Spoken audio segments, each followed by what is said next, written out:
앞부분에서 몇 적었습니다만 이치로 따지자면 서세동점의 원리를 이야기한 뒤에 넓은 지역, 동아시아 지역의 서세동점이 어떻게 작용했는가 하는 거를 보고 거기서 이제 또 강론으로 들어와가지고 한국의 경우를 보는 것이 이치로는 합리적인 코스라고 할 수 있는데 이해를 좁혀 들어가기 위한 그런데 제가 보기에는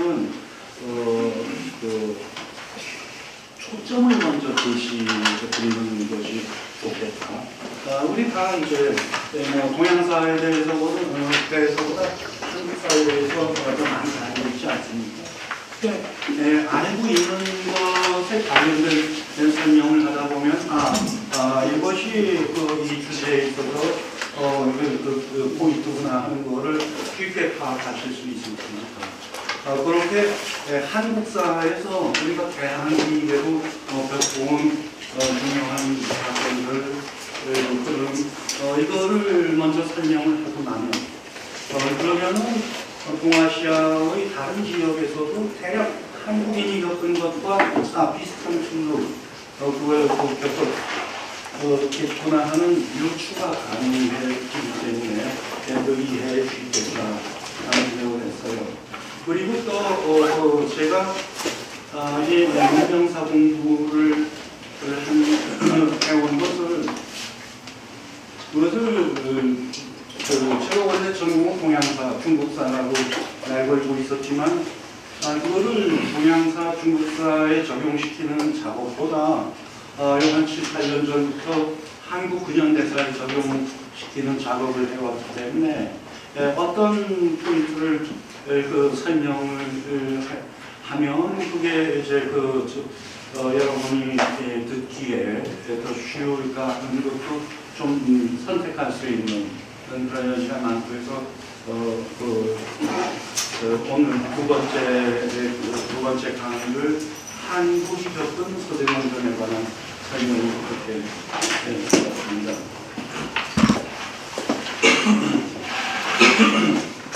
제가 한국사의 제6명사의 관점을 적용시키려고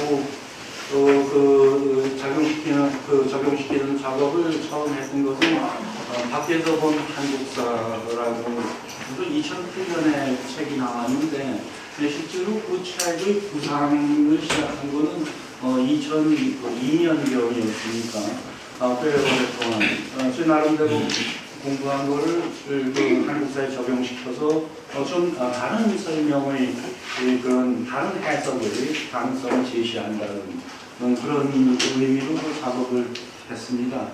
그랬다가 이제 그 책을 냈을 때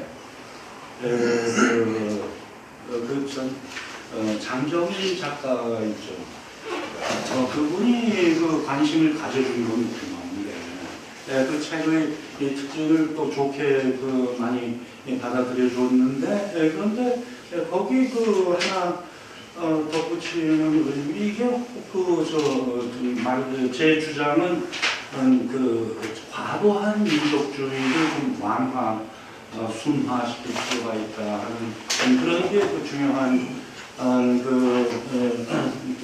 제안으로 들어가 있었는데 그걸 놓고 이게 요즘 얘기 나오면 뉴라이트하고 비슷한 거 아니냐 하는 그런 말씀을 하세요. 그래서 그렇게 좋은 얘기를 벌써 꺼내는 분들이 있었나 하고 뉴라이트를 찾아보니까 아니더라고요. 그래서 이제 한국사 작업, 근현대사 작업이 시작된 거죠. 뉴라이트 때 다른 이들보다 안경직 교수하고 이영훈 씨하고 그때까지 내놓은 이야기를 보니까 이거는 뭔가 완전히 좀 거꾸로 가는 그런 느낌을 봐요. 그런데 그것이 이 사회의 일각에서 상당한 호응을 받으면서 그게 전파되고 있다는 거는 이건 당장 좀 문제다 싶어가지고 그래서 뉴라이트 비판이라는 책을 바로 그해 2008년에 쓰고 그리고 그 뉴라이트 비판 작업할 때 한국 근현대사를 어느 정도 더 전보다 세밀히 들여다보기도 했고, 그러고 보니까 그때 2008년이 다 갈 때 그 뉴라이트 비판 책이 나오고 보니까, 그러니까 2010년이 바로 내일 모레인데 만국 100주년이라는 말이에요. 그런데 그때 이제 근현대사 관계 책을 훑어보니까 만국의 의미에 대해서 정말 좀 새로운 그 관점에서 따져볼 필요가 있다. 이 사회에서 만국의 의미가 아직도 제대로 소화되지 못하고 있는 게 너무 좀 크게 아쉽게 느껴져서, 그래서 이제 만국의 역사 작업을 해서 2010년 10월 달에 100주년 안에 맞춰서 그 책을 낼 수 있었고, 그리고는 그걸 내고 나니까 그 주제에 대해서 어느 정도 그 이해를 확보하고 보니까 더 문제의식이 커지는 거예요. 만국이 이렇게 됐었는데, 그런데 지금까지도 복국이 제대로 안 되고 있다는 생각이. 이게 어찌 된 일인가? 그래서 나라를 되찾는다고 해서 반복이라고 하지 않습니까? 1945년의 해방, 그게 나라를 되찾기 위한 몇십 년 만의 기회였는데 왜 거기서 제대로 된 성과가 나오지 못했을까? 민족국가가 회복되지 못했을까? 해서 그 해방일기 작업을 하기도 했고, 그래서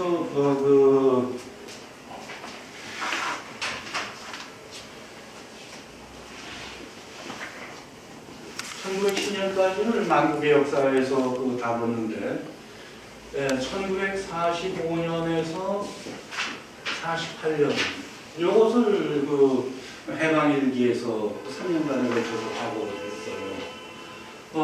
그러고서는 손 낸 김에 요거까지는 해야겠다 해서 또 그 뒤에 착수한 작업이 그 냉전 이후 최근에 책으로 나왔습니다만, 그건 이제 90년 이후에, 그래서 20세기의 세 단계를 단계를 잘라서 셈이었습니다.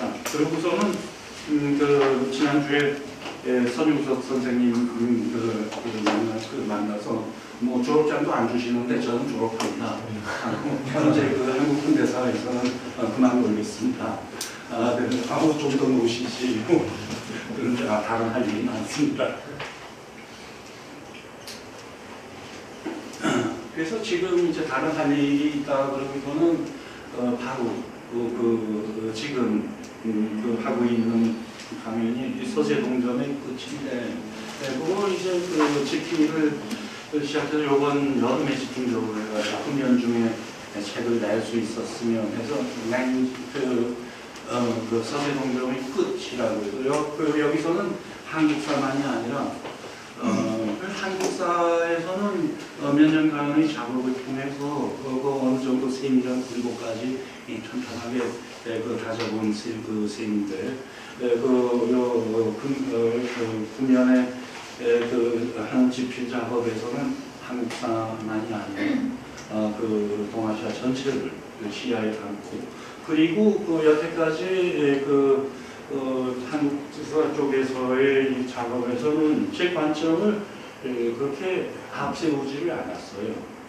무슨 머리말이나 호비나 이런 데서는 조금 설명을 했어도 본문에서는 제가 내세우는 문명사의 관점을 너무 앞세우지 않고 그냥 정규적인 방식으로 서술을 하면서 그 서술이 가리키는 방향, 문명사적인 해석을 가리키도록 그런 식으로 했는데, 금년에 이제 쓰고 있는 책은 여태까지 좀 정규적인 역사 연구에 가까운 틀 지켜온 거를 아예 벗어던지고 관점 자체를 내세우는데 치중하는 그런 작업을 하고 있습니다. 그러면 세계 단계에 서대동정이라는 주제를 다 적용시킨 건데, 그런데 이 세계 단계에서 상황에는 상당히 큰 차이가 있었어요. 예를 들어 1910년 상황에는 그때는 친일파라고 할 만한 사람들이 뭐 한 뭉큼도 안 되는 뭐 아주 그런 외세의 이제 무한외동한 세력이 아주 좁은 범위였죠. 한국자 관리들을 포함해서 대다수 사람들은 그냥 조선 시대의 의식을 가지고 그 의식과 세계관을 가지고 있는 상황에서 이게 외세가 덮친 상황이에요. 그렇기 때문에 그 외세의 침략을 당하는 대상으로서 조선인과 외세 사이는 아주 선명하게 구분이 돼서 보입니다. 그런데 일제 30몇 년을 지내는 동안에 외세가 조금씩 내면화됐죠.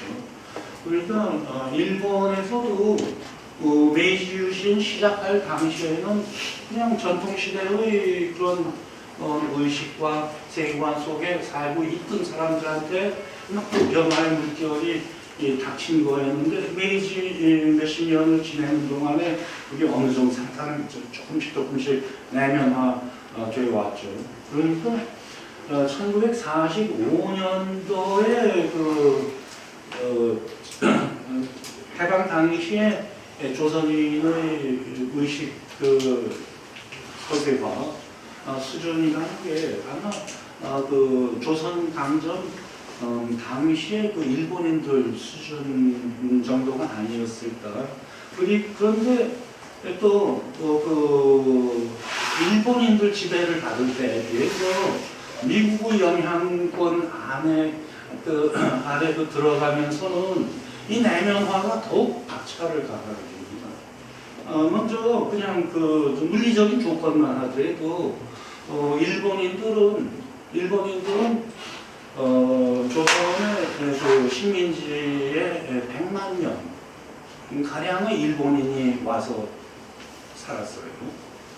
군인, 관리에서부터 이제 새로 만들어진 근대적 기구, 회사 뭐 이런 데 있어서의 과장급까지 조선인이 별로 없을 정도였으니까 결국 조선인은 근대화의 혜택이라는 거를 거의 보지 못하는 소수 지주층 우리가 지금은 이제 일본인이 아니니까 민족 자본이라고 불러지는 아주 작은 놈의 자본가들 그들만이 혜택을 받고 그게 이제 해방 후에 친일파의 범주에 되게 들어가게 됐죠.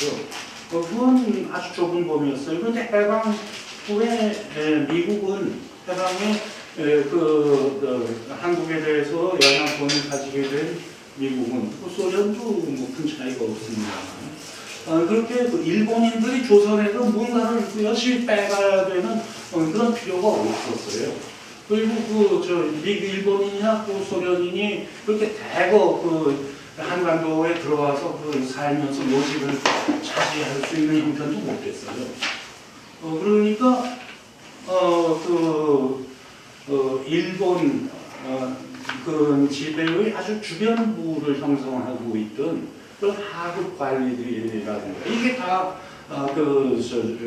중추세요. 특히 남한에서는 친일파가 정치 세력화되면서 그러면서 오히려 국가와 사회의 진로를 좌우하는 그런 진영이 되면서 그 뒤의 발전에서 나오는 혜택을 남한의 엘리트랄까 그 소수 기득권층이 혜택 집중되는 분량이 크게 늘어났죠.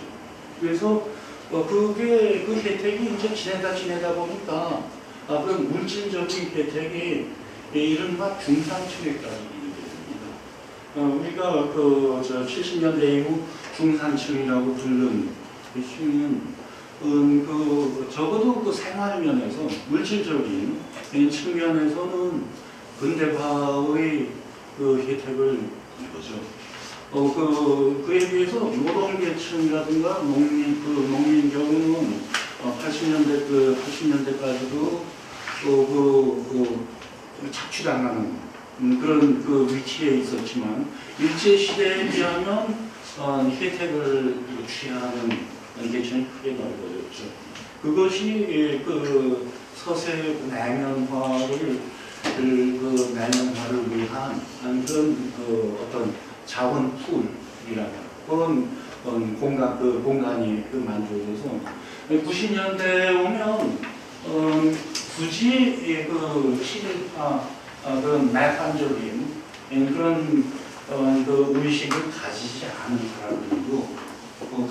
사람들도 90년대에 와서는 아무리 뭐 민족이 좋다고 해도 통일이 좋다고 해도 이 생활 수준의 저하를 무릅쓰면서까지 그걸 꼭 해야 되느냐 이런 그 의식을 많이 가지게 됐죠. 뭐 소시민 의식이라고 뭐 그렇게 부르기도 하지만 그건 일단 뭔가 그 실체가 어떤지 또 논란의 여지가 있긴 하지만 어떤 관념상 중산층이라고 부르는 그 계층에서 그 계층에서는 그런 태도가 아주 크게 자라나 있어서 그 냉전 이후에서 이야기한 신한국당, 한나라당, 새누리당 그걸 중심으로 한 수도세력의 기반을 만들었던 겁니다. 먼저 아직 그렇게 1990년대 서세 내면화가 진행이 돼서 참 우리라고 얘기하는 게 어느 범위를 가리키는 것까지 가리키냐 하는 문제까지 애매한 점이 있는 그런 상태를 바라보기 전에 아직 상황이 선명하던 1910년이요. 그때 이 민족사회에 닥쳤던 문제를 먼저 파악을 하면 그러면은 그것이 그 뒤에 뭔가 현장에서의 사진은 흐릿하더라도 그래도 그 흐름이 계속되고 있구나 파악할 수 있는 실마리가 될 수 있을 테니까 먼저 오늘 그 강의의 전반부에서는 1910년 망국과는 거기에 대해서 집중적으로 먼저 얘기를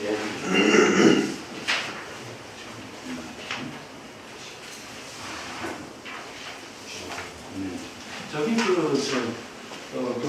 이게 시간이 한 9시 반까지로 생각했는데 맞아요? 예, 맞습니다. 여기 저기 자료실 보니까 9시까지로 표시가 되어 있어가지고 예. 이것도 좀 아니요, 저희가 원래 9시 반까지인데요. 네. 예, 이번에는 그렇게 좀.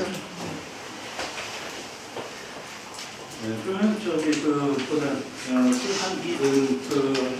한 20분 정도 요 난국 상황에 대해서 이야기를 하고 그리고서 지난주에도 새로운 얘기 들은 거에 대해서 의문인 남았던 거 제대로 질문 시간적으로 그래서 질문 못하고 넘어가신 거 있을 텐데 좀 오늘 질문 시간 도중에도 한번 갖고 그리고 좀 쉬었다가 또 뒷부분 이야기를 하겠습니다. 한국의 이 상황을 제가 좀 치밀하게 되짚어볼 필요가 있다고 생각한 게 그게 그냥 그 대부분의 그 문헌이나 원서에서 그냥 나쁜 놈들이 나쁜 짓을 하는 바람에 나쁜 결과를 당했다. 아주 그 좀 명쾌하면서도 좀 그 의미를 그 되새기기에 좀 뭔가 실마리를 주지 않는 그런 정도 이야기에 그치는 게 많아요. 뭐 오적 욕하고 뭐 이완용 욕하고 그런 데서 그 남북 얘기는 그냥 끝나버리고. 근데 사람이 개인이 그 생활에서 그 일어나는 일에 대해서도 아주 그 나쁜 일을 겪었을 때 거기에 대해서 생각하기 싫잖아요. 그래서 참 따져보면 참 인생에 도움이 될 뭐 그런 생각거리들이 있는데도 그냥 지나치는 일이 있어요. 우리 속담에 소 잃고 오양만을 고친다는 말 하지 않습니까? 그거는 소는 벌써 없어졌는데 뭐 지금 따져봐야 그 배인이 마음만 배웠지 뭐 이런 식의 그 사고방식을 반영하는 속담인데 그런데 소 키우는 일을 아예 포기하는 거면 몰라도 소를 계속 키울 생각이 있으면 모양만 고쳐야죠. 좀 불쾌한 내용이라도 좀 엄밀하게 정말 따져서 반성할 때는 깊이 반성하고 그럴 필요가 있는데 제가 남국의 역사 책에서 고종한테 많이 책임을 돌렸어요. 이완용 이나 을사 오족에게 책임을 떠넘겨온 것은 그 당시의 상황 때문에 생겼던 추세예요. 일단 일은 벌어졌는데 혹은 왕을 부정하면서 어떻게 그 장례를 또 어떻게 가다듬어 나간다는 거는 엄두가 안 나는 일이었거든요. 그 당시 상황이. 그러니까 왕은 어떻게든 좀 빼놓고 그 책임을 적당한 위치에 있는 놈들한테 뒤집어 씌웠던 거죠. 남부의 역사에서는 과연 그놈들을 채용한 놈이 누구냐, 그리고 또 그 채용한 경위가 어땠던 거냐 해서 그 고종이 완전히 그 조선시대의 그런 관료적 전통을 무너뜨려버린 장본인이라는 사실부터 시작해서 그때 그 고종이 바로 뽑아들여서 대신 시킨 놈들이 그놈들이고 그 당시에 그 고종이 그 조정 내각 운영을 좀 제대로 건전하게 했으면 그렇게 그때 대신이 8명이었는데 분명히 반대한 사람은 한별 하나뿐이었어요. 오적은 물론이고 그 밖에 그 2명 대신도 그냥 그 현장에서 그 사인을 안 했을 뿐이지 똑같은 작자들이었거든요. 그게 제대로 따져보질 않고 얼렁뚱땅 넘어갔던 한 가지 그 사례로서 말씀드린 건데 저는 제가 이 주제를 좀 책 하나 될 만큼 제대로 다뤄보겠다 했을 때 제일 먼저 떠올린 과제가 조선 난국이라는 이 사건의 의미를 분명히 설정을 해놔야 됩니다. 그래서 제가 이 사건은 하나의 사건이지만 세 개의 층위가 겹쳐진 사건입니다. 그렇게 모두에서 지적을 합니다. 여기에도 적었습니다만 21페이지 둘째 문장에 있죠. 당연히 이제 왕조의 멸망이라는 측면입니다. 그리고는 이민족들을 갖게 되고 그리고 전통 문명의 강조 세계 추이를 짚었는데 왕조의 멸망이라는 것은 별로 큰 의미가 없습니다.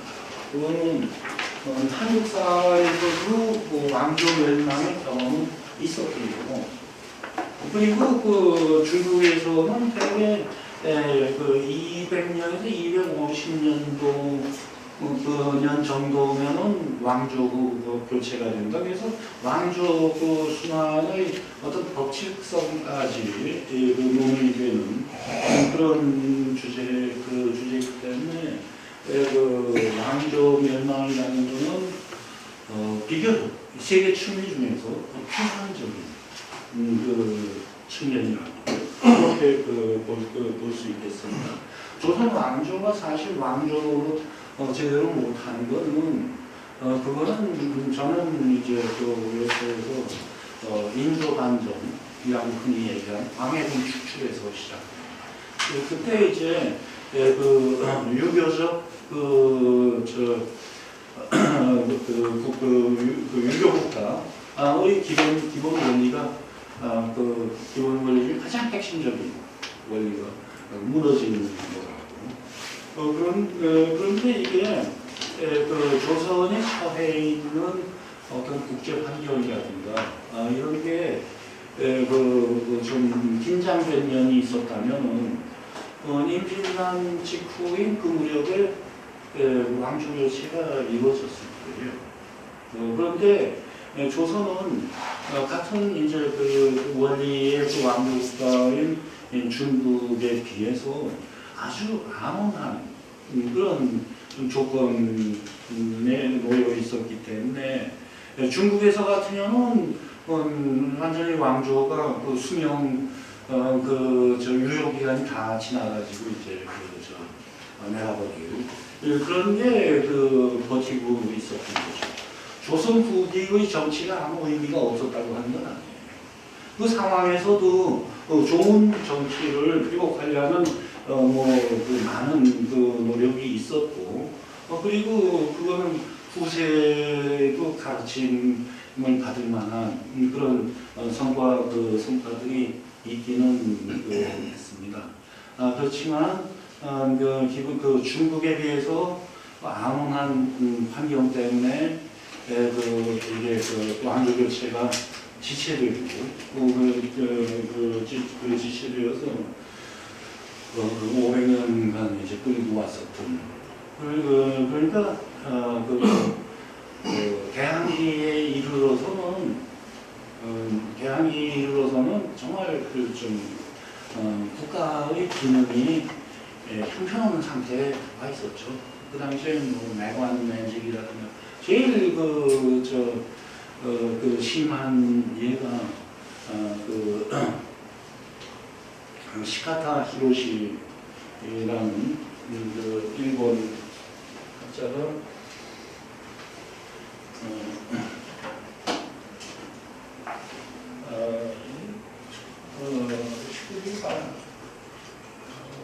많이 나오는 거예요.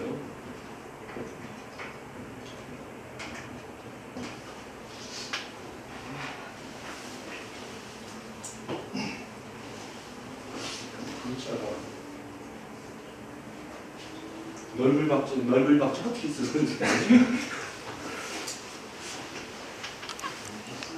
보자 쓰고 밑에 초자 어디 좀 나무목 열 십자가 십자가 이렇게 해서 다시 이렇게 보자 시카타의 대구시 고저거리인데 여기서 양반 계층의 인구가 90%가 넘게 나오면 이거는 사회 통제가 안 되는 거죠. 사회 통제가 안 된 채로 그게 아주 오랫동안 누적되어 있는 상태였죠. 사양반이라면 이제 지배계층이랄까 엘리트 계층인데 그게 90%를 넘는다는 거는 참 엘리트 계층으로서의 의미가 소실돼 버리는 그런 상황, 그런 상황이죠. 국가가 국가노릇 못하는 상황은 아주 극도로 심화되어 있었기 때문에 왕조들 세대에서는 별로 근데 두 번째 층이 이민족 지배라는 것. 이거는 참 조선사에서 특이한 경험인데 이민족 지배로 아마 비슷한 예를 제일 비슷한 예로 들 수 있는 게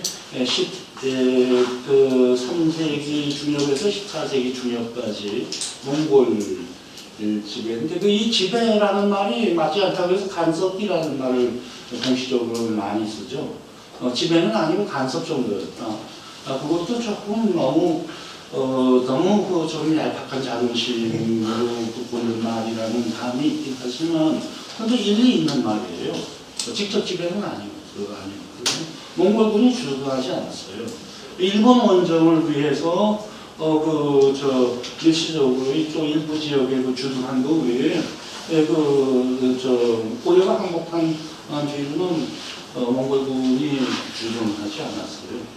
그러니까 100년 동안의 주체성이 침해된 정도라는 것은 남한의 70년 동안 미군이 주둔하고 있는 상황에 비하면 훨씬 정도가 약한 그런 상황이죠.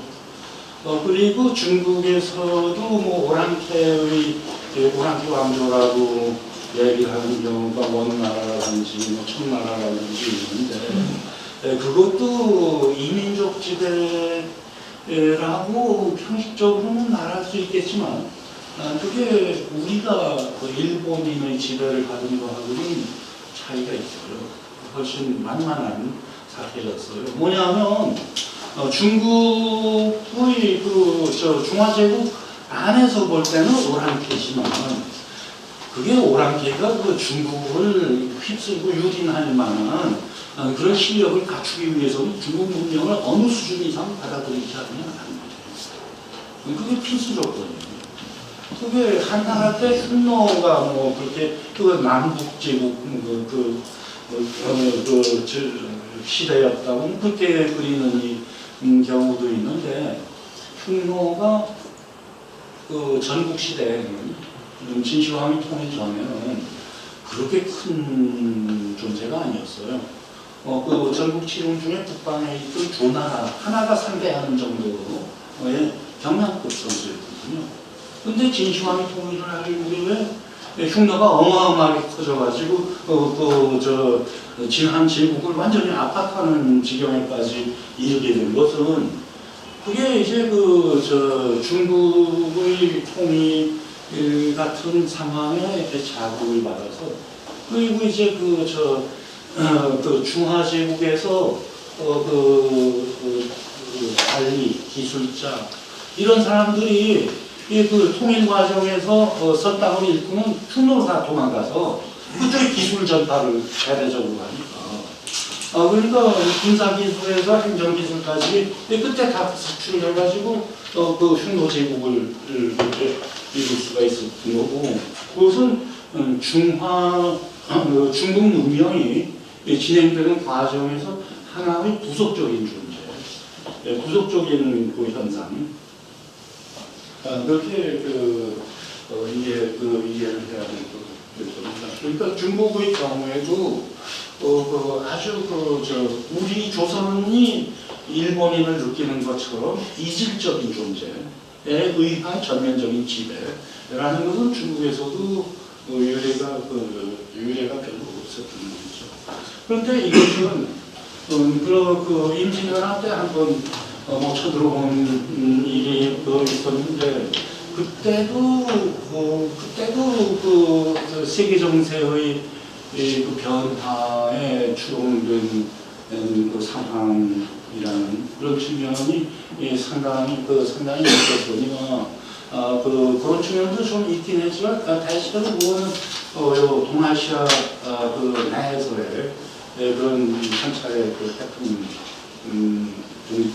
어떤 하나의 장면 정도 정도였던 그런데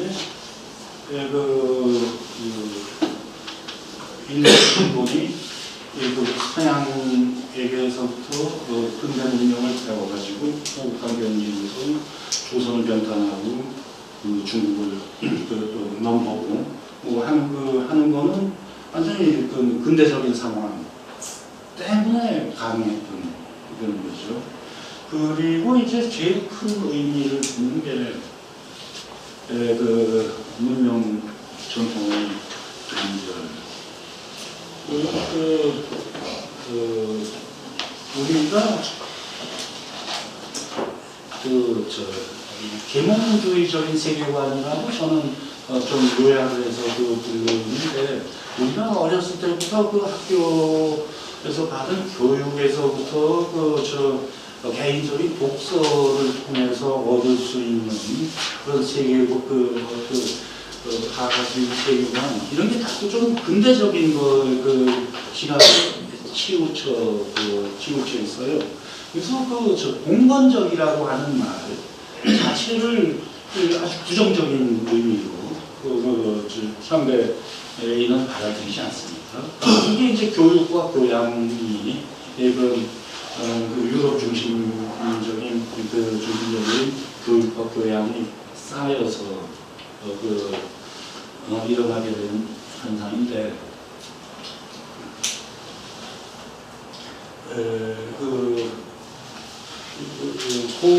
과연 공건제가 그렇게 무조건 나쁜 것이었을까 하는 거를 글쎄요, 저는 이거를 갖다가 정말 근대화가 시작된 후로 너무나 당연한 것처럼 그렇게 이야기되어 온 거기 때문에 그걸 몇 마디 말로 반박을 할 수가 없어요. 그래서 여러분한테 또 독자들한테 청하는 것은 상식의 차원에서 좀 생각해 보자는 거예요. 왜 이 공건적인 질서라는 것이 원자론적 질서와 대비되는 유기론적인 질서, 유기체적인 질서라고 볼 것을 저는 인간 사회의 성질에는 원자론적인 측면도 있어요. 아무리 가족이라 하더라도 나는 나, 너는 너, 이런 측면이 있어요. 인정합니다. 그런데 또 그냥 그렇게만 안면몰수 해버릴 수 없는 또 그런 면도 있는 거거든요. 그리고 그 두 가지 면을 어떻게 조화시킬까? 가족 관계에서 유추해 볼 때 국가와 같은 큰 조직에도 두 가지 측면이 병정하는 그걸 추정할 수 있죠. 그러니까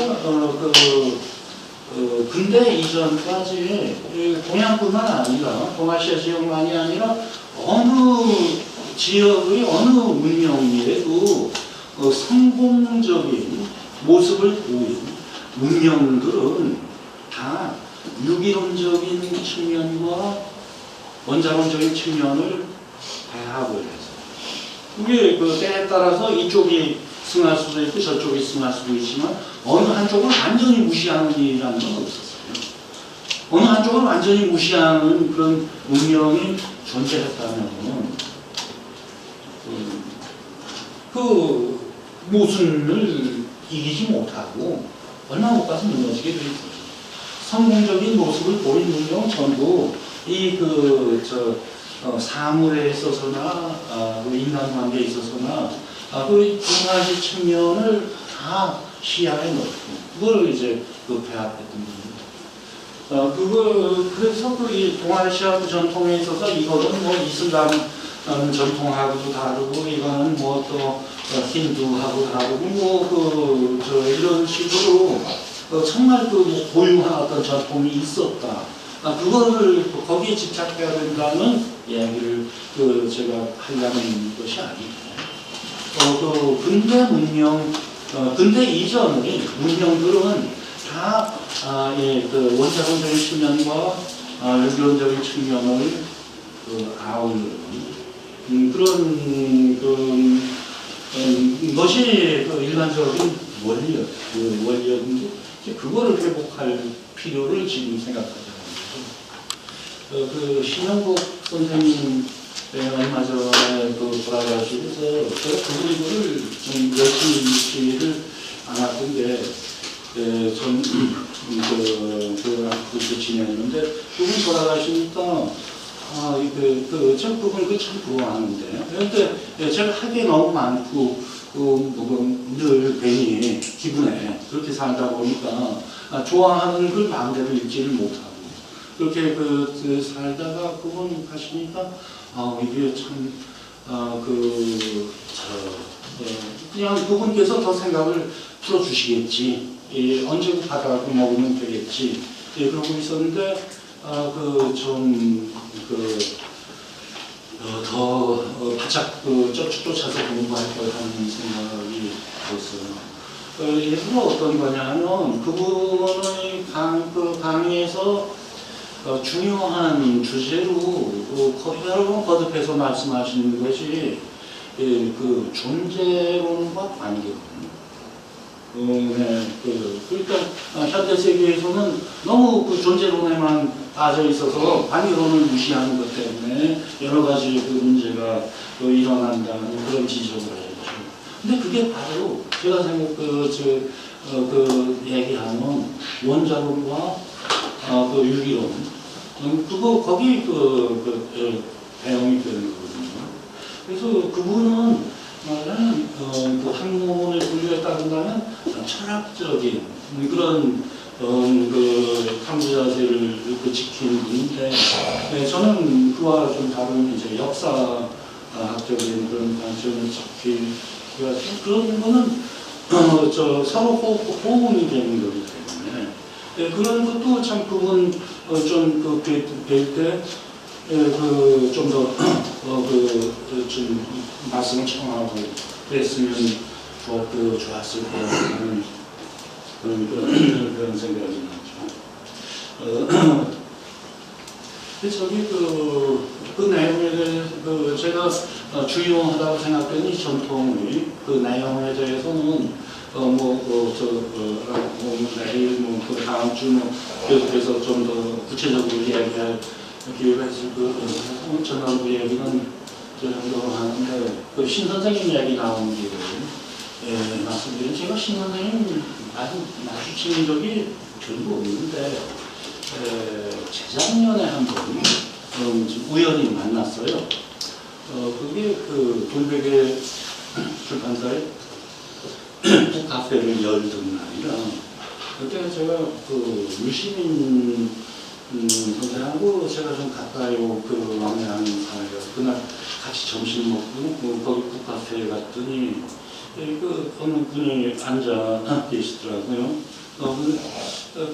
보니까 신 선생님이에요. 그래서 셋이 앉아서 얘기를 하고 있으니까 오늘 한 소리 사장이 우리 돌베개의 보물 같은 필자 세 분이 모여 앉으셨다고 막 사진이 가져오더라고요. 그래가지고 또 사진도 찍고 그때 신 선생님이 저한테 듣기 좋으라고 해주시는 말씀이겠죠. 김 선생들을 참 우리 집사람이 좋아해요. 하고 집사람이 해주신다는데 저는 그 말씀 듣고서 당신은 안 좋아하시나?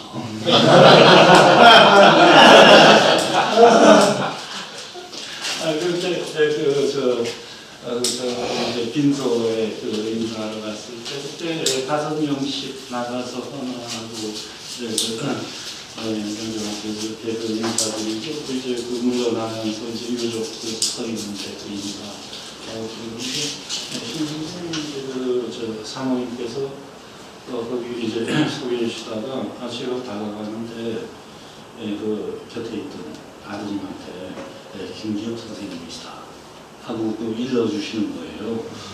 진짜 내가 녹자 맞구나. 저기 질문부터 좀 생각나시는 거 있으면 해주시고. 제가 지금 정말 그 강의가 참 이 재미도 물론 있지만 굉장히 대단히 생각을 다시 한번 이렇게 하게 하는 정말 그분이 너무 고맙다고 듣고 있습니다. 그냥 돌려서 예, 같이 들려주시고. 그래서 제가 강의를 쭉 들었는데요. 지난번 강의에서 오늘 강의도 이제 포함해서 좀 하겠습니다. 일본 거주민 수가 우리나라에 100만 명 정도라고 그런 제가 과거에는 한번 본 적도 있었던 것 같은데 공무원하고 경찰하고 군인하고 그다음에 사업가하고 군속부하고 근데 제가 그때 봤을 때 그렇게 많지는 않았었던 것 같아요. 100만 명이면 그 당시에 2천만 민중이 정권하고 2천만이었습니다. 아래 위로 다 2천만이었어요. 그러면 한 명당 20명씩 이렇게 관리를 하는 굉장히 많은 지금을 봐도 만약 공무원으로는 대단히 많은 숫자 아니겠습니까? 그래서 그게 좀 숫자가 조금 이해가 불안하고요. 그다음에 또 하나가 지난번에 이제 인디안들 그러니까 이 근대화 근대화죠. 근대화하는데 뭐랄까 후진국의 근대화는 선진국에서 이제 이렇게 착취하기 위한 그런 픽착취량 그런 근대화다. 이제 대부분 그렇게 이제 알고 있고 근데 대만을 가니까 대만 사람들은 일본에 의한 근대화를 대단히 긍정적으로 이렇게 보고 있는 그런 것이 저도 깜짝 놀랐습니다. 그 관련해갖고 인디안 멸종 관련해서요. 그래서 제가 왜 이 말씀드리냐면 지난번에 패스트로 흑사병으로 해서 13, 14세기에 3분의 1 죽었다. 그건 다 아시는 분인데. 근데 제가 인디안들도 이제 다 균으로 천연두고 고령도 다 죽었어야 하지 않았습니까? 근데 제가 그때 어떤 의심이 들었냐면은 그 당시에 유럽은 상당히 이렇게 뭐랄까 인구 밀도가 높은 그런 데서 가는데도 불구하고 3분의 1밖에 물론 많이 죽어 3분의 1 살아남았다는 말씀 아닙니까? 근데 어떻게 인디안들은 굉장히 이렇게 스파르스하게 이렇게 돼 있는데도 싹 다 죽었거든요. 그래서 제가 그거는 제 개인적으로 봐서 인디안 마을에 가서 노인들하고 얘기를 해보니까 인디안들은 윤총에 의해서 죽은 게 아니고 인디안들의 의식주를 전부 다 의존하는 들소를 전부 다 멸종을 시켜버린 바람에 인디안들은 자동적으로 멸종 이런 얘기를 갖다가 인디안 레저베이션에 가서 2명의 노인으로 각각 따로 들었었거든요. 그래서 그런 쪽에 대해서는 또 어떻게 조금 좀 더 있는데 밝혀주시죠. 네. 첫 번째 질문이 뭐였죠? 일본인이 100만 명이나 그거는 저도 그거는 좀 구체적으로 파악할 필요를 느껴가지고 자료를 좀 검토해 봤는데 거주 인구가 일제 말기에 80만 정도 그리고 군대가 주둔이 한 20만 정도 그 정도가 됐고 80만 거주민 중에서 지배계층이라고 할 수 있는 게 대략 한 절반 정도. 그러니까 큰 회사라든지 관직이라든지 그 가족 이게 한 절반 좀 안 되는 정도고 한 50만 정도는 뭡니다. 50만. 네, 그러니까 일본에서도 먹고 살기 힘든 그런 영세민들이 그 기회의 땅 조선으로 그리고 조선 사람들이 여기서 농지부족 이런 상황에 몰려가지고서 이제 간도로 몰려간 그게 그렇게 연쇄 그리고 두 번째 대만에서 대만 그 대만 경우는 일본인이 조선애처럼 그렇게 많이 많지 않았어요. 그래서 현지인들한테 그러니까 보통 식민지라면 거기에 이제 현지인 서쪽 계층을 쭉 육성을 하거든요. 그게 이제 그 자기네 그 인기 관리를 위해서도 필요하고 또 한편으로는 현지 사정을 잘 모르니까 그러니까 웬만한 간부층까지도 그 현지인을 포용하죠. 그러니까 그 조선처럼 가장 끝까지 안 시켜주는 현지인한테 그것도 문명 수준도 높은 곳으로 갔어요. 그거는 정말 세계 식민지 역사상 유례가 없는 일이에요. 그래서 대만 경우에는 대만 자체가 중국에서 변방으로 좀 천대반을 있죠. 제가 한 20년 전에 제주도에서 몇 년 거주했어요. 그때 거기 이제 또 어울리는 게 미애총 반체제적인 성향 친구들하고 많이 어울리다 보니까 무슨 4.3 행사 준비하고 그런 의논하는 자리에도 그럴 때 한 친구가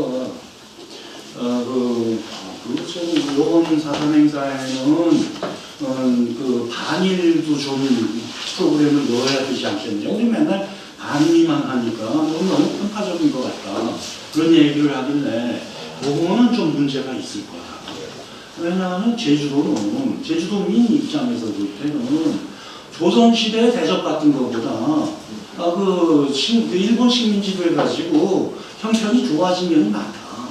조선 500년 동안 성균관에 제주 인재가 그 성균관 가서 공부한 게 한 명도 없는데 그런데 그 제주 인재들이 그 경성뿐만 아니라 일본 각지에 가서 공부할 수 있게 되고 또 제주의 그 해산물이 그 시장을 제대로 찾게 되고 이게 다 그래서 제주인의 입장에서는 식민지 근대화론이 타당한 면이 많으니까 그거 섣불리 들고 나오지만 그런 얘기를 했는데 대만이 그처럼 그 중국에서 맨날 변방으로 거간만 받다가 그러다가 이제 일본 지배에서 어떤 기회를 얻게 된 측면이 있고 상당히 되죠. 또 두 번째는 그거는 그냥 저도 좀 치밀하게 파악한 문제가 아니니까 그거는 그냥 다른 자리가 있으죠. 지금 보완을 말씀드리면요. 대만의 경우는 명나라 망하고 대만이 반청운동이 불거지였어요. 정성공이라고 해가지고 정성공이 또 해적왕, 쉽게 말해 해적의 아들인데 엄마가 일본 여자였어요. 그래서 일본 사람들이 정성공 되게 적신나라고 되게 좋아하고 그리고 실질적으로 뭐냐면 청나라에서는 정말 그렇게 오히려 더 식민지처럼 탄압을 했던 상황이었고 아무런 도움을 안 줬는데 오히려 일본 사람들로부터 정말 진짜 그 사람들 혜택을 받았기 때문에 다행히 저기라고. 그다음에 두 번째로 그게 좀 다른데 그 전염병 역사에서 보면 이 유라시아 대륙 내부에 있던 전염병들이 신대륙으로 가서 남미 같은데 안데스 같은 저거 됐던 건 전혀 다른 자기네들이 전혀 접종하지 못했던 전염병이 와서 순식간에 번져서 죽은 거고요. 스페인의 전국 피사로 일행들이 실질적으로 입을 수 있는 게 두 가지인데 하나는 전염병하고 하나는 백인 신이 온다, 하얀 신이 온다는 신화 때문에 포기한 게 있고요. 그거는 남미랑 북미랑 좀 다르죠. 지금 선생님 말씀하신 북미 쪽인데 아까 말씀하신 거는 전번에 말씀하신 건 전체적으로 포괄적으로 말씀하셨던 거 기억을 하거든요. 그래서 남미 쪽은 전염병이 맞습니다. 그래서 제주도에 제가 살아가서야 비로소 알게 된 사실 출력금지령 같은 거. 조선 왕조 후반기에는 출력금지령 내려가지고 200년 동안 제주 사람들이 경제활동도 밖에 다니면서 못하는 그런 완전히 감옥살이를 했던 거거든요. 그거는 몽골 세력, 원나라 세력이 대표할 때 목호에만 그때 최영이 그때 지휘를 맡아가지고 3만 명인가 군대를 몰고 갔다고 하는데 당시에도 제주도 인구가 그 자료가 없지만 10만 명은 될 수가 없는 그런 상황이었는데 3만 군데를 넘은 것 같다니까. 이거는 전 국민적으로 봤을 때, 그러니까 그때도 그 제주도 민들이 몽골 지배 아래서 비교적 괜찮은 조건을 누렸던 게 아닌가. 그런 생각도 드는 그런 되는 거죠. 방나가 완전히 이게 땅에 이 한반도 복속이 된 게 언제쯤입니까? 고려 초에는 이제 그 관제에 편입되는데 그 관리를 보낸 거는 고려 중엽쯤 어느 시기. 그래서 그 조선 시대에도 조정에서 보내는 관리가 몇 명 안 됐죠. 주한미군이 지금 몇 명입니까? 네? 주한미군 네. 지금 몇 명이라는 거예요? 3만. 3만 명. 선생님께서 말씀하신 그 전통의 단절 큰 남북의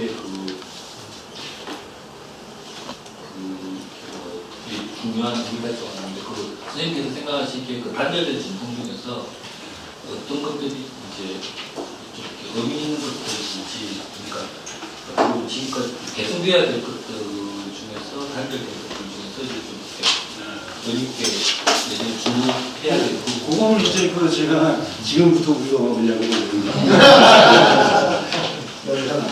네, 그것도 하나 좀 여쭤보고 싶은 게 이 해방하고 독립이라는 용어를 혼용해서 사용하시는데 이 독립이라는 말 자체가 갖는 의미가 지나치게 이제 서구적 시각에서 비서구적 사회를 바라볼 때 내지는 의미 규정 지을 때 사용하는 말이지 않는가 하는 생각이 들거든요. 그러니까 그 가령 이제 미국이라든지 남미의 이제 독립운동 같은 것들은 소위 말하는 이제 이주민들, 백인 이주민들이 거기서 뭐 3세대, 4세대까지 거치는 과정 속에서 거기서 성장한 사람들이 이제 소위 모국의 그 의존으로부터 벗어나는 이제 독립을 이제 이루어가는 과정이라고 본다면은, 그러니까 19세기 때 동아시아의 여러 나라들이 서구 나라들에게는 이제 식민지가 됐다기보다는 점령기가 되고 약탈기가 됩니다. 그러니까 그리고 핵심적으로 이제 독립이라는 의미 속에는 이제 식민지라는 의미 속에는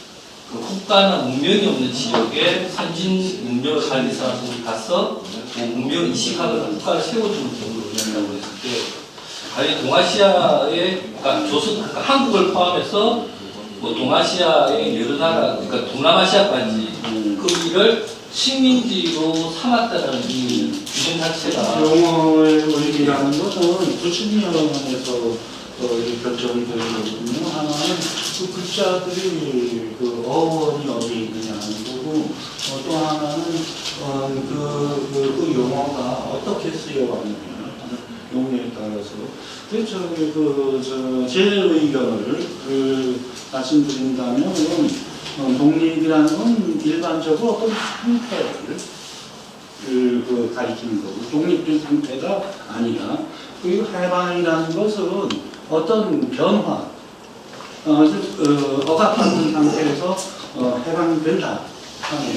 그래서 그거는 이제 쓰이는 범주가 다른 말이라고 이제 저는 생각하거든요.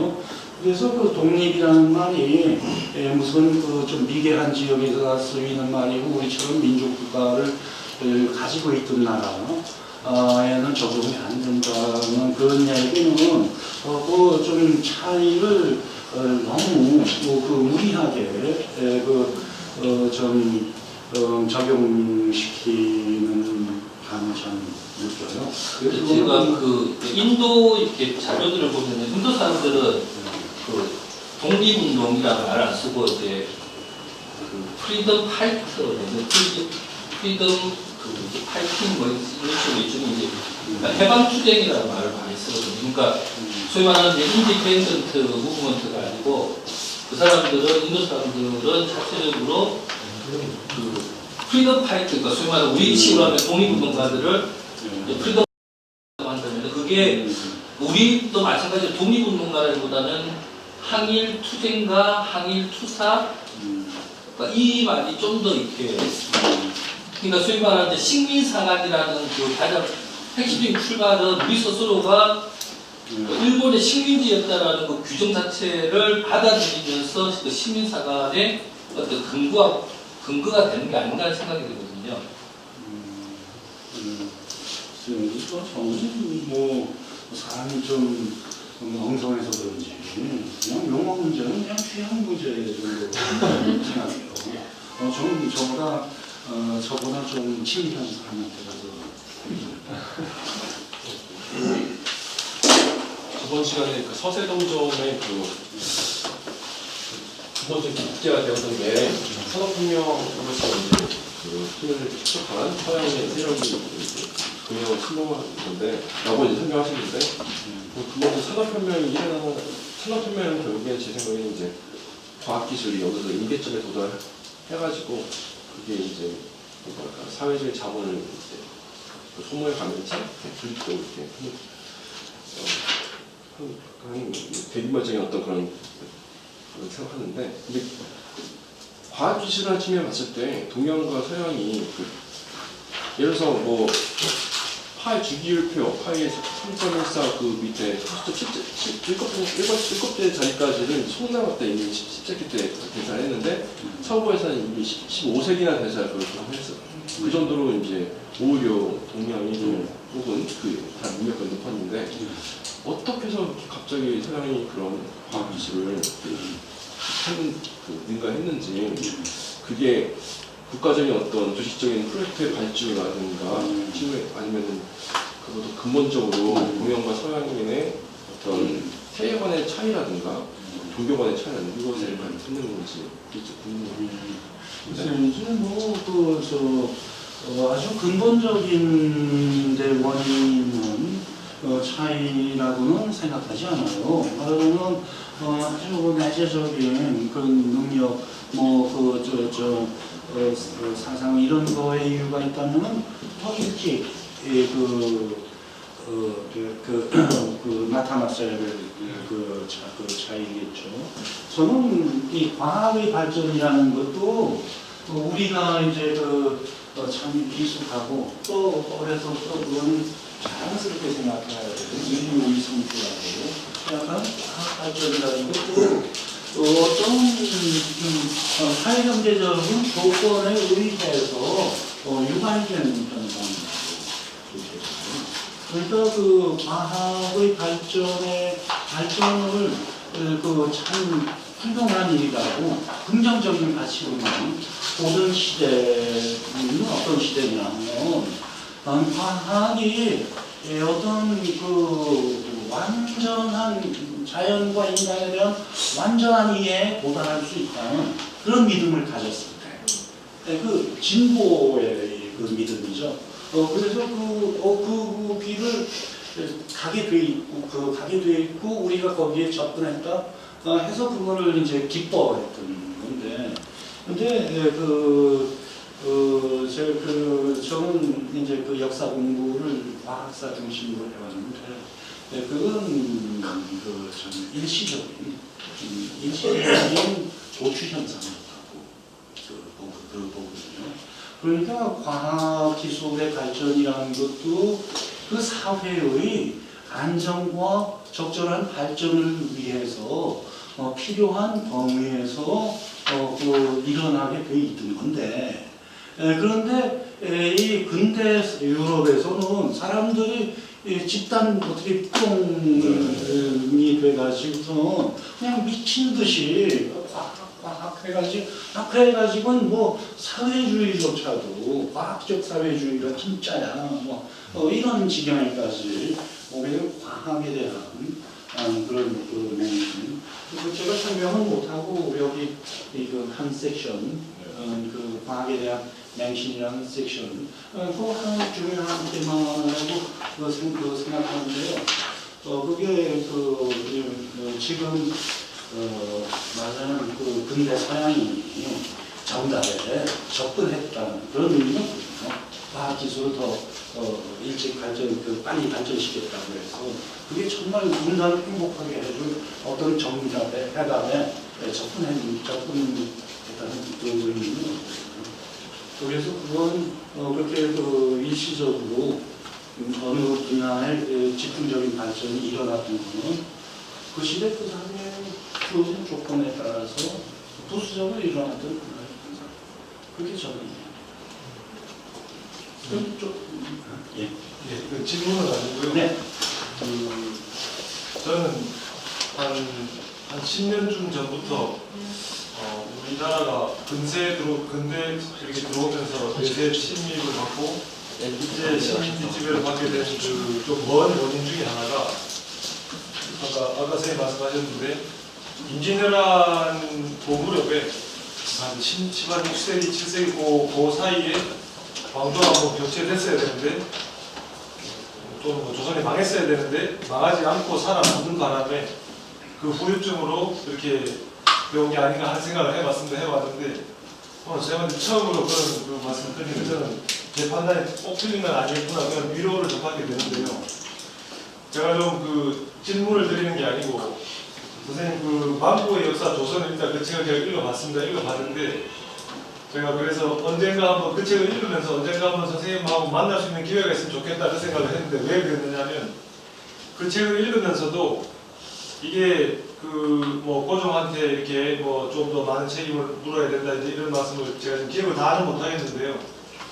요 강의 듣기 전에 한 번 더 보고 와야 되겠다고 생각을 했는데 못 보고 와서 그렇습니다. 그런데 뭐 박사라고 그 선생님한테 그 여쭤보고 싶은 것은 제 생각에는 조선 후기 그러니까 임진왜란 이후에 한 그 300년 뭐 지금 한 400년 이렇게까지가 매우 저는 참 안타까운 역사라고 생각을 하는데 그 중에 핵심적으로 안타까운 그 시기가 19세기 길게 보면 한 19세기 초부터 19세기 말 정도까지 그러니까 부한 말 정도까지요. 그때의 좀 더 좁혀서 보면 19세기 후반 한 4, 50년, 50년 그 기간 동안에 우리 사회의 지배적인 이데올로기가 어떤 과정을 거쳐서 어떻게 변해갔는지 어떤 과정을 거쳐서 망해갔는지 그러니까 무슨 뭐 경제사라든지 무슨 뭐 그런 거 말고요. 그걸 뭐 제가 뭐라고 표현할지 모르겠는데 선생님 뭐 말씀하시는 걸 좀 해석을 표현하면 문명사가 어떻게 망고져 갔는지 아니면 뭐 또는 지배의 이데올로기 뭐 성리학이 어떻게 변해갔는지 그래서 그 지배 엘리트들이 어떤 변신을 거쳐서 어떤 세력으로 변해갔는지 막연하게 무슨 뭐 그냥 뭐 모론에서 뭐 친일파로 변해가고 친일파가 친일파로 변한다 이런 정도 말고 그러니까 그 책을 읽으면서도 그런 점이 좀 답답하고 좀 궁금했었거든요. 그래서 선생님한테 여쭤보고 싶은 것은 그 다른 데로 이제 작업을 옮겨가신다고 그러는데 그거 하시기 전에 19세기 한 중반 후반 그 정도에 초점을 맞춰가지고 그 변화의 과정을 제가 생각하기에는 매우 안타까운 과정인데 그 변화의 과정을 좀 더 이렇게 친밀하게 연구를 좀 해주실 생각은 없는지 아니면 일반인들이 그거를 좀 알고 싶을 때 참고할 만한 가령 뭐 연구자나 아니면 자료나 이런 게 있으면 좀 지금부터 한 5분간 쉬고요. 그래서 저는 뭐 어디 화장실 갈 일 없으니까 여기서 좀 얘기 계속하실 분 있으면 얘기 더 하고 있을 테니까 5분간 쉬고서 다시 보시죠. 제가 하는 얘기에서도 이 친일파의 책임 문제가 이제 하나의 중요한 요소가 되는데 그런데 저는 친일파 처단에 대해서 지나치게 엄격한 입장을 반대하는 가급적 너그럽게 처리하되 그물을 빠져나가는 게 없고 해야 된다는 그런 생각이에요. 그래서 제가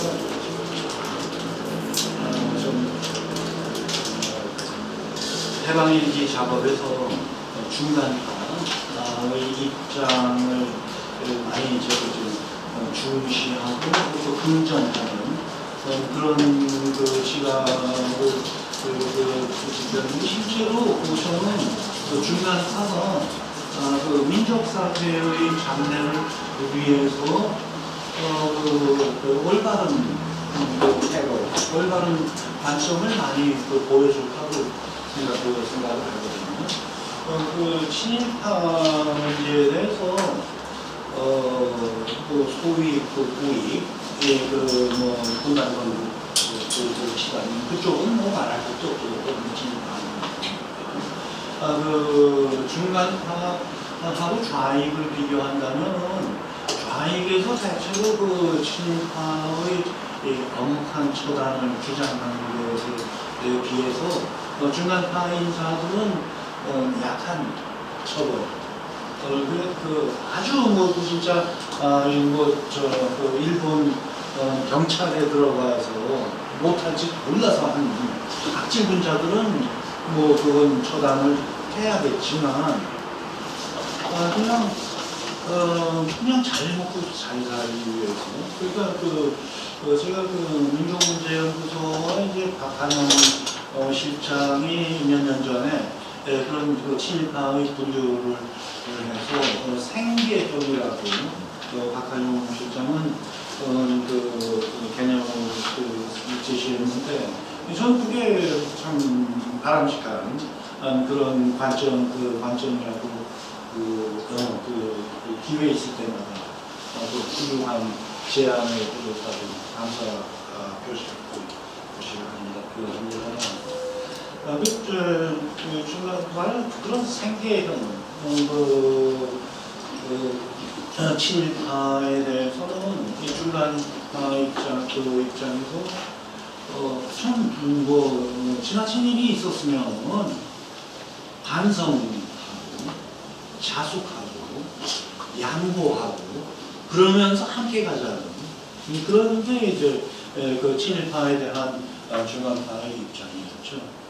그러니까 너무 엄혹하게 그 처단을 하자 그러니까 일제시대에 숨 쉬고 살기만 했어도 다 친일파냐? 뭐 이런 식의 반교 이거 이제 극단을 이용해서 그 억지로 만들어내는 그 그런 반박이 나올 수 있는 거죠.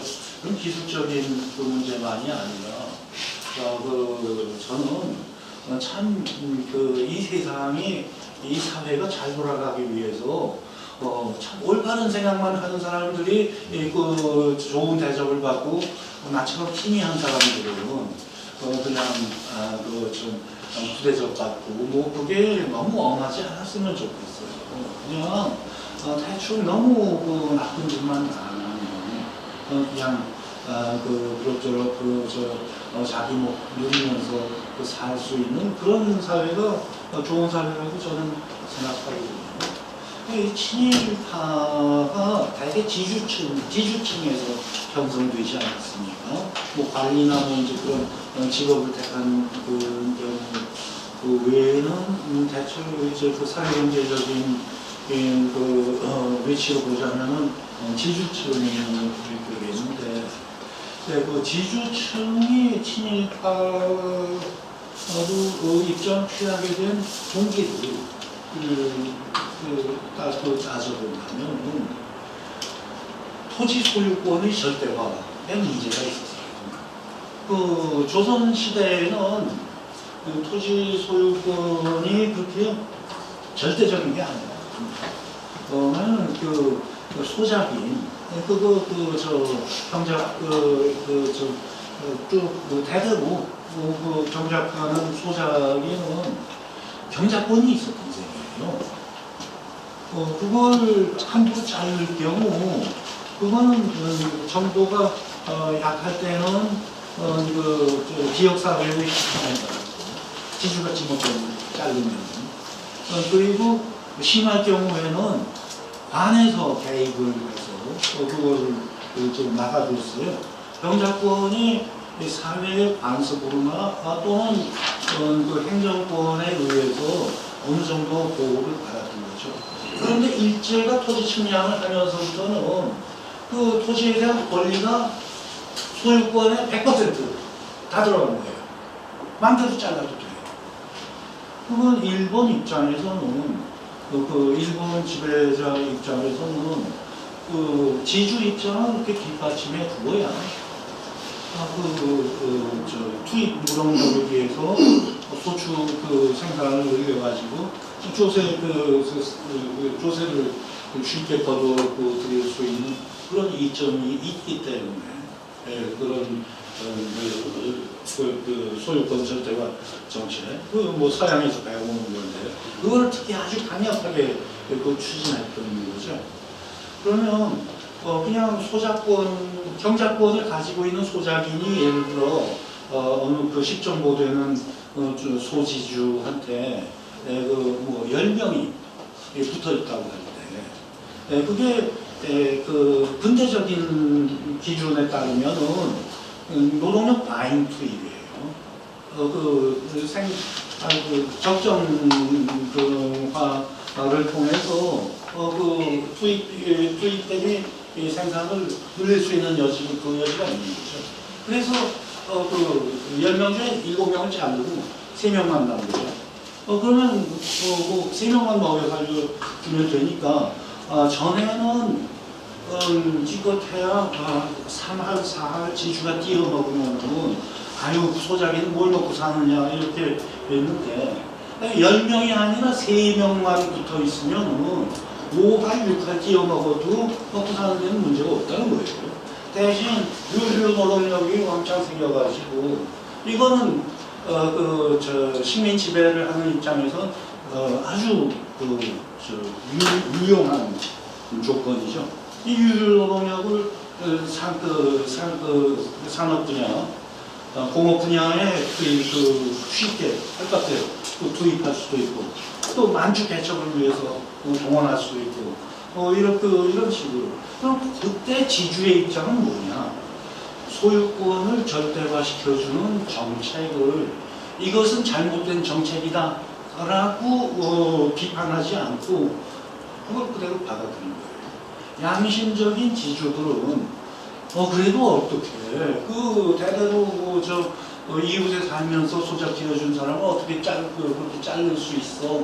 양심적인 지주들은 그렇게 한 편도 있었겠지만 대다수 지주들은 이거 절대화시켜준 조건은 이것은 그 사람들 생각에는 권리를 행사하는 거예요.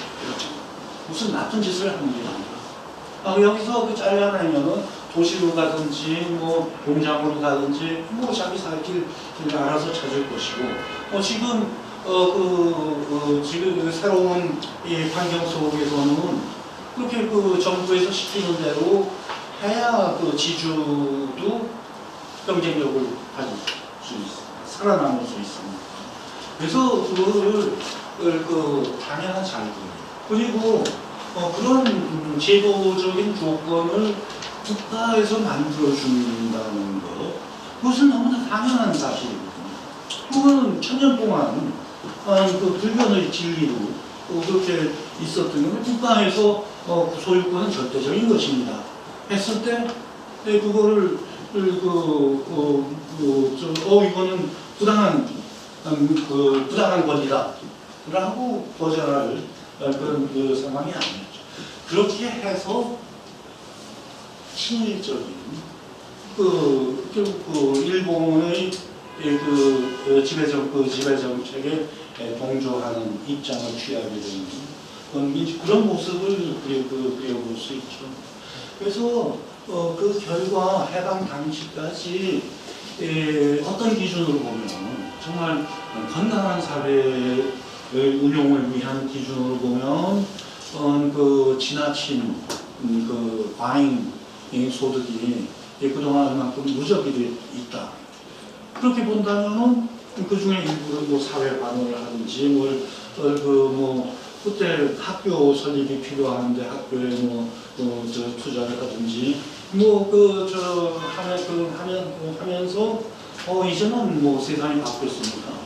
민족 사회에서 건전한 행동으로 생각할 수 있다 하고 이제 자기 역할을 해나가는 것이 이제 바람직한 친일파의 진로라고, 온건한 진로라고 그때 중간파 사람들은 생각을 했던 거죠. 그런데 그것은 그 중간파의 생각은 일본에게 강점당하기 전의 이 질서를, 민족사회의 질서를 회복하는 것을 최우선 과제로 하신 거예요. 근데 좌익은 달라요.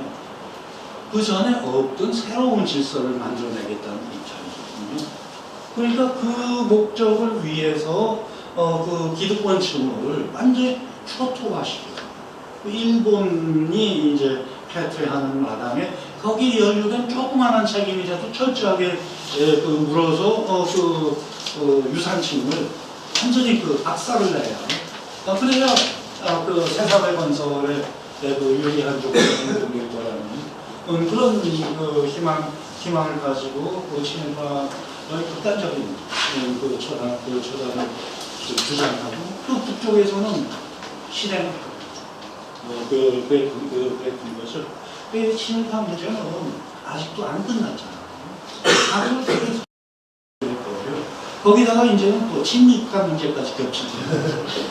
그럴 때 우리가 참 대의를 기준으로 봐서 당신네 그동안 헤쳐먹은 거는 잘못된 거 아니냐 해가지고 응징하는 그 태도로만 나가는 것이 정말 민족 정기를 바로 세우고 우리 장래를 밝게 만드는 그런 길일까 하는 데 있어서는 저는 주어진 조건 내에서 그러니까 일반 백성은 주어진 정치적 조건의 반응을 대충 따라서 하게 돼 있는 거예요. 그거를 어느 정도 순탄하게 무리하지 않게 받아들인 것에 대해서는 그것은 원만한 태도를 기준을 지키는 것이 앞으로의 사회를 더 밝게 만들 뿐만 아니라 거기에 이르는 길을 부드럽게 하기 위해서도 저는 필요한 일이라고 생각하죠. 그게 제가 해방 후 3년 해방공간이라고 하는 기간의 첫 번째 기본 양상을 적대적 대인생 관계라고 했는데 그것이 이제 국저와 극우 사이에 국저와 극우 사이에 공생관계예요. 이걸 중간파의 입장이 제가 보기에는 그게 민족주의 입장에서도 온당하고요.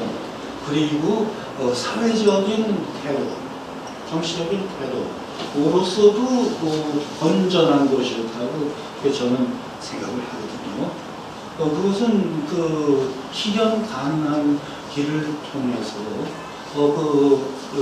대다수가 공감할 수 있는 그런 목적을 현실적인 방법을 통해서 추구한다는 그런 노선이 이제 중간파 노선이었다고 보는데 그에 비해서 극좌와 극우는 뭔가 자기네 어떤 물질적인 이익을 위해서든 아니면 정말 이상주의자라 하더라도 정신적인 승리를 위해서 그것도 일종의 저는 사사로운 이익이라고 봅니다. 나는 막시즘 믿는다. 그걸 위해 가지고서는 다른 거 아무것도 다른 같이 돌아볼 것도 없다. 이거는 그것도 어떤 공공성을 넘어서는 벗어나는 그런 사이투라고 저는 보는데 그것이 이제 사회의 자연스러운 진로를 가로막고 뒤틀고 그리고 자기네가 원하는 방향으로 끌고 가기 위해서는 무리한 조작을 하지 않을 수 없죠. 무리한 조작의 기본 목표는 중간파를 좌절시키는 거예요. 배제하는 거예요. 그러면 뭐 예를 들어 1대1로 경쟁이 좁혀져서 성공의 기회가, 승리의 기회가 더 늘어난다거나, 또는 동네를 구분을 해서 그쪽 동네는 너희들이 따먹고 이쪽 동네는 우리가 따먹고 뭐 이런 식으로 그런 겉으로는 가장 적대한 것 같으면서 그러면서 이해관계가 합쳐졌고 그걸 저는 해석을 하거든요. 제가 여러 연구자들이 인용을 한 저 통계 조사가 하나 있는데, 근데 저는 기존 연구에서 본 것보다 더 중요한 의미가 있다고 생각을 하는 게 1946년 8월 11일인가 해방 1주년을 맞아서 군정청에서 미군정 쪽에서 실시한 여론조사인데 길에서 길 막고 물어보는 모을 방식이라고 하는 그런데 조사 대상에 8,600명인가 뭐 그렇게 됐다니까 3년 동안 아마 제일 큰 조사였던 것 같아요. 근데 항목 중에 당신이 원하는 체제는 무엇입니까? 하는 데 대해서 자본주의 선택한 사람이 14%, 공산주의 선택한 사람이 7%, 그리고 사회주의 선택한 사람이 70%였어요. 그럼 70%를 제가 이제 기존의 이 통계 인용과 해석에서 아쉬웠다고 생각하는 게 사회주의를 과잉으로 볼 수가 없는 거예요. 아무리 일제 말기에 좌익 사상이 퍼졌다고 해도 서울 시내에서 길 막고 물어봤는데 응답자의 70%가 좌익을, 공산주의 원한다까지 77%가 좌익을 지지했다. 과연 이제 이 사람들에게 사회주의라는 게 무엇을 의미했느냐 하는 거를 한번 드시고 봐야 되는 거겠죠. 그러니까 이 설문 자체가 그래요. 선택지 3개가 나와 있는데, 4번째는 모르겠다고. 그게 우익 이념 하나, 좌익 이념 두 개 이렇게 나눴으면, 그 설문 작성자도 좌익은 공산주의, 우익은 자본주의, 그리고 이제 중간가는 사회주의. 사회주의라는 것은 설문자의 의식이나 또는 대다수 인문학자의 의식에서 사회주의가 좌익 사상이 아니라 그래서 지난 시간에 잠깐 얘기했죠. 과학적 사회주의. 1848년에 공산당 선언에서 과학 사회주의는 공산혁명에 이르는 중요한 단계다. 그런데 그 사회주의는 지금까지 운이되는 어설픈 공산적 사회주의가 아니라 과학적 사회주의여야 된다. 저는 그러니까 공산당 선언 이전의 사회주의라는 거는 오웬이나 펜시몬이나 이 사람들이 얘기한 사회주의라는 것은 공산주의에 가까운 그런 좌익 사상이 아니었던 거죠. 근데 그 당시 사람들이 이 사회주의라는 것에 흥미를 많이 보이고 마음을 거는 기색이 있으니까 그거를 주의적으로 만드느라고 막스가 그걸 납치를 해간 거예요. 그래서 사회주의가 납치당한 거예요. 저는 드는데요.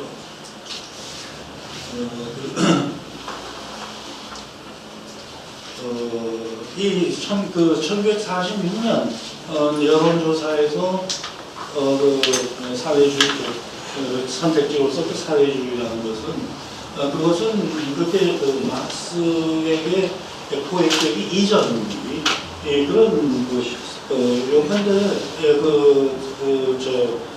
이른바 공산적 사회주의가 개인주의에 대한 반발로 나갑니다. 그러니까 그 원자론적 세계관이 세상을 휩쓸기 시작하는 단계에서 그러면 안 되잖아. 그래서 유기론적인 원리를 잘 지키자는 그런 노력이 그런 공산적 사회주의로 나타났던 그런 걸로 이제 저는 이해하는데요. 그렇다면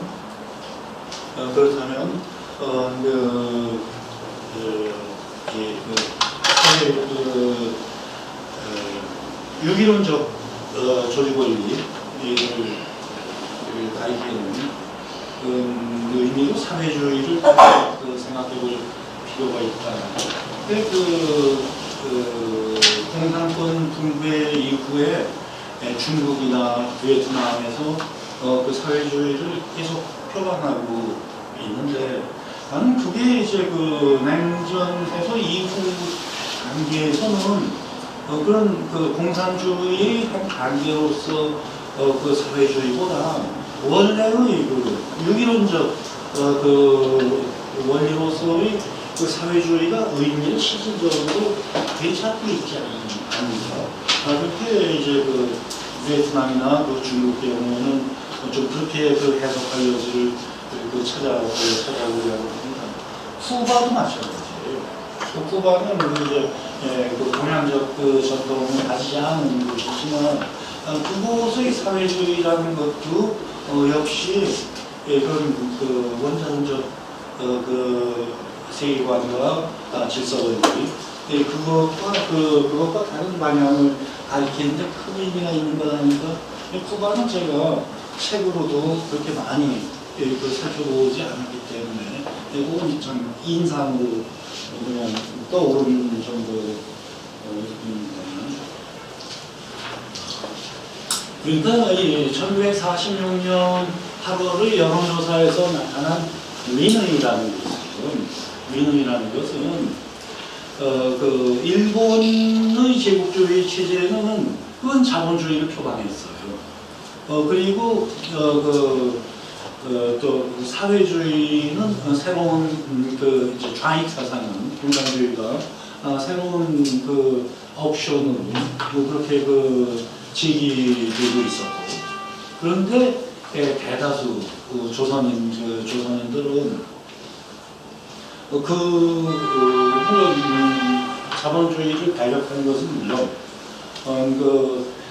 공산주의에 대해서도 아직까지 큰 신뢰를 두지 않고 70%가 사회주의를 택했다는 것은 일본 침략을 당하기 전의 그 질서 구조를 이제 복원했으면 하는 그런 의향을 나타낸 것으로 그렇게 해석합니다.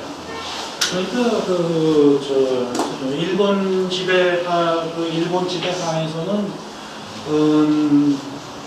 뭐 친일파의 범위도 좁고 그리고 거기에 이제 세뇌교육할까 거기에 이제 그렇게 몰입한 수준도 얕았기 때문에 일본이 제시한 체제 원리에 승복한 사람이 별로 없었어요. 그래서 그 해방이 되니까 당연히 이제 뭐 왕조 체제를 그 왕조를 다시 이시왕조로 돌아가는 건 아니라 하더라도 뭔가 그 전에 사람 살던 방식 불과 40년 전에 그 사회가 돌아가는 원리 이런 게 회복이 됐으면 하는 게 그 당시 그 조선인들의 취향이었죠. 그런데 45년 그 시점에서는 그랬던 것이 이제 1990년대 장면을 옮겨보면 그 내면화가 아주 깊숙이 돼 있어요. 근데 지금 여기 앉아 있는 우리들의 생활 태도 나 자세 이런 것도 그 100년 전의 120년 전의 우리 그 조상들과 비교해서 본다면 그분들이 본다면 양념 다 됐다고. 뭐 그렇게 지적을 많이 받겠죠. 그렇게 돼 있어서 지금 우리가 제대로 된 길로 이 사회를 사회의 변화를 바라보려 그러면 지금 우리가 가지고 있는 생각과 습관과 자세와 이런 것들을 중에 어떤 거를 보이고 어떤 걸 지키고 또 어떤 걸 어떻게 가정해야 될지 참 갈피를 잡기 어려운 그런 상황에 와 있어요. 그런데 그런 갈피를 잡기 어려운 상황에 대한 우리의 관점을 풀어내기 위해서 저는 이렇게 1945년의 상황, 1910년의 상황 이런 거를 되돌아보면서 그런데도 참 자연스럽게 참 수백 년, 천여 년 동안 이 땅 우리 조상들이 지키고 키워온 그런 질서가 어떤 방향을 가리켰던가 하는 것을 생각하면 그러면 우리의 현실을 바라보는 시선도 좀 더 잘 가려내고 또 풀어갈 수 있는 그런 실마리를 찾는데 도움이 될 거라는 생각을 가지고 이렇게 좀 제 딴에는 열심히 정리를 해온 겁니다.